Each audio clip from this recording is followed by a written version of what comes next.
Não é novidade que a inteligência artificial ela vem dominando e transformando a moda. A gente tem diversos exemplos de como ela vem aparecendo e bem antes um pouco do chat GPT, que a gente vai conversar sobre ele, já vinha tendo alguns avanços de desenvolvimento de softwares, tanto na parte de desenho quanto na parte de costura, na parte de modelagem. A gente vai conversar um pouco sobre isso. E eu sei que muitas vezes, quando a gente fala de inteligência artificial, principalmente quando a gente fala de trabalhos criativos, muitas pessoas têm aquele medo de, a inteligência artificial vai me substituir. E eu vim aqui, eu não tenho como dar 100% de certeza para vocês, mas eu vim trazer minha reflexão sobre isso, que a inteligência artificial não necessariamente pode tirar o seu trabalho, mas você não pode ignorar ela e você precisa usar ela a seu favor. Desde essa introdução, né, das redes sociais, a gente vê essas mudanças rápidas acontecendo, né? Então, entra tecnologia, sai tecnologia, novas redes sociais, novas formas de se comunicar, novas formas de desenhar, por exemplo, antes que a gente fazia o desenho só no papel, hoje a gente ainda utiliza muito isso, mas hoje a gente tem uma diversidade de softwares. Antes a gente tinha uma modelagem que era feita só no papel, que ela ainda é utilizada, mas hoje a gente tem também softwares que fazem essa modelagem. Então a gente entender esse contexto, entender essas mudanças que vêm sendo muito rápidas é importante. Por exemplo, quando eu fiz faculdade de moda, a gente fazia mais a modelagem no papel. E hoje, na faculdade de moda, a gente ainda faz muita modelagem no papel. Mas a gente também vem desenvolvendo, vem aprendendo a mexer em vários softwares, como o Audaces, por exemplo, que ele já faz. Imagina só, você já fazer a modelagem de uma peça direto ali no computador, tanto da chance de erro ser menor, faz com que ele fique muito mais rápido também, porque a gente já tem os moldes ali, a gente faz a peça e depois é só imprimir aquele molde para ir para o corte, para ir para a parte de produção. Então é muito interessante a gente ver como a tecnologia ela vem também para facilitar muitos processos e para trazer uma rapidez neles, né? O que não substitui muitas vezes o nosso trabalho. É importante que a gente aprenda, igual eu falei desse exemplo da modelagem, a gente aprenda a modelagem no papel, porque a gente precisa entender esses princípios, entender como funciona uma construção de uma peça, tanto no formato 2D, né, que é dessa modelagem plana, que é o que eu estou dando o exemplo da Audaces, como na modelagem tridimensional, que existe hoje também com a inteligência artificial, como a gente fazer essa modelagem a partir do computador, mas nada como a gente pegar ali um manequim e a gente ir ali manipulando o tecido no manequim, porque a gente vai aprendendo, desenvolvendo, vendo como é que a gente pode fazer recortes, como a gente pode fazer drapeados, como a gente pode criar texturas diferentes. Então, eu acredito que uma coisa não substitui a outra, mas é fato de que a inteligência artificial ela vem adentrado cada vez mais e que, além da gente prestar atenção, a gente não pode simplesmente ignorar ou, eu não vou olhar para a inteligência artificial porque quer substituir o meu trabalho, a gente não ter esse pensamento, mas a gente buscar aprender, peraí, deixa eu entender um pouquinho desse software aqui, ver como ele funciona, isso não vai substituir o fato de eu gostar mais de fazer à mão algo, mas que é interessante eu estar por dentro. Até porque quando a gente usa os softwares, igual eu falei, eles trazem essa facilidade, muitas vezes essa rapidez. Então, às vezes a gente quer criar um produto novo e a gente quer fazer um rascunho, a gente faz um rascunho, por exemplo, e a gente não sabe como aquilo vai ficar. E se a gente for desenvolver aquilo ali à mão, muitas vezes aquele processo pode ser que seja um pouco mais lento. E quando a gente tem a inteligência artificial ali, a gente pode desenvolver algo muito mais rápido e ver como aquilo poderia ficar, né? O protótipo daquilo, eu acho que isso aqui realmente dá certo, ou então a gente fez aquilo ali, não, aquilo não vai dar certo. Então, isso é muito menos trabalhoso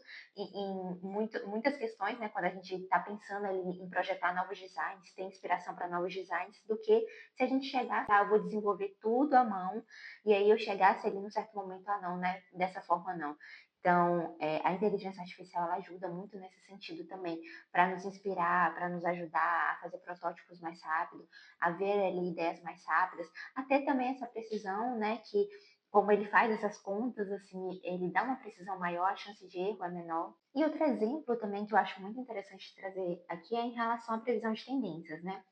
Antes, para prever tendências,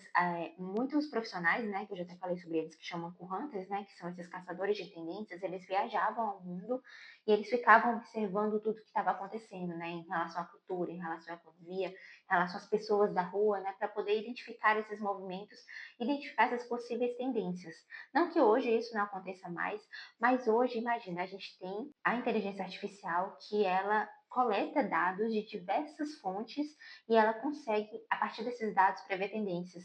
E se vocês forem pensar, até possíveis sentimentos das pessoas através do que elas comentam nas redes sociais são usados como dados para depois juntar ali nessa previsão de tendências. E muitas empresas já usam isso, como a WGSN, que eu já falei sobre ela aqui também, que é um portal de prospecção de tendências. Então imagina a facilidade que isso traz, né, no sentido de pegar dados de diversas fontes, né, da internet, de diversos países, diversas culturas, e a partir desses dados colocar ali e conseguir trazer essa previsão para a gente. Então a gente não pode negar o quanto isso, além de facilitar, faz com que fique mais perto da gente, né? Que a gente consiga, não precisa necessariamente viajar, mas que a gente consiga ter esses dados ali mais à mão e ter essa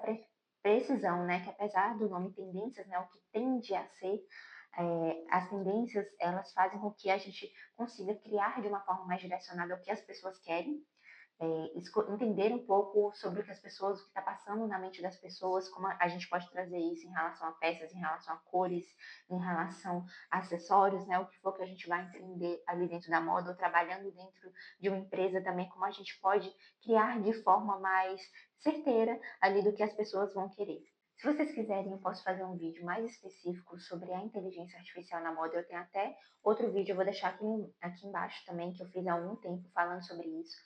E a gente não pode negar o quanto está sendo rápido, porque se a gente pensar, né, que em 2023, quando começou isso do chat GPT, as pessoas achavam, algumas pessoas, né, já tinham esse pensamento, ah, vai dominar tudo, e outras pessoas tinham ainda o pensamento, ah, vai ser só um chat ali de conversa, mas olha quanta coisa hoje ele tem feito, né? Vem aparecendo diversas notícias o tempo todo, e na moda isso está muito presente. Então a gente precisa conhecer esses softwares, assim, tanto esses que eu dei exemplo, que são softwares que já são usados há muito tempo, né, da gente fazer desenhos computadorizados, da gente fazer a questão da modelagem, né, da gente sair da mão e ir para o computador nesse sentido, mas especificamente falando da inteligência artificial, da gente entender como a gente pode usar ela a nosso favor, mas ao mesmo tempo a gente não ficar viciado em só usar ela, porque ela também erra em alguns momentos, né, quando a gente vai pedir alguns dados, algumas informações, ela ainda não tem todas as informações em relação ao histórico, por exemplo, vou estudar a história da moda, a gente precisa sempre conferir, né, quando o que a gente perguntar lá, a gente precisa conferir, porque algumas vezes eles não dão dados ou dão informações certeiras, né, então a gente precisa fazer essa conferência e não ficar só dependente daquilo. A gente precisa, esse vídeo aqui é para aconselhar vocês a o que está acontecendo e ao mesmo tempo entender como você pode usar isso ao seu favor, entender como você pode usar isso na criação para otimizar os seus processos, para te ajudar na inspiração e até para reduzir um pouco os custos, né? Como eu falei, alguns desses métodos, eles são gratuitos, né? A gente tem versões pagas, mas os métodos gratuitos que poderiam evitar um retrabalho ali muitas vezes. Então, eu aconselho que vocês estejam prestando atenção, cientes e vendo, mas também não tendo medo que isso vai substituir o seu trabalho, mas que a gente precisa pensar como a gente isso, até se pensar em inteligência artificial, a gente precisa estar sempre pensando como a gente precisa se adaptar ao mercado, sabe? Precisa estar ali em constante movimento, em constante evolução, prestando atenção no que está acontecendo, mas ao mesmo tempo não esquecendo da nossa identidade, da nossa forma de criar, da nossa contribuição ali, do nosso motivo por ter escolhido moda também. Se vocês quiserem, eu posso fazer um vídeo mais específico falando um pouco sobre a inteligência artificial e cada um das ferramentas que vão sendo utilizadas hoje na moda. Se vocês quiserem que eu fale mais especificamente sobre isso, é só comentar aqui embaixo. E outros itens também que vocês gostariam que eu trouxesse por aqui.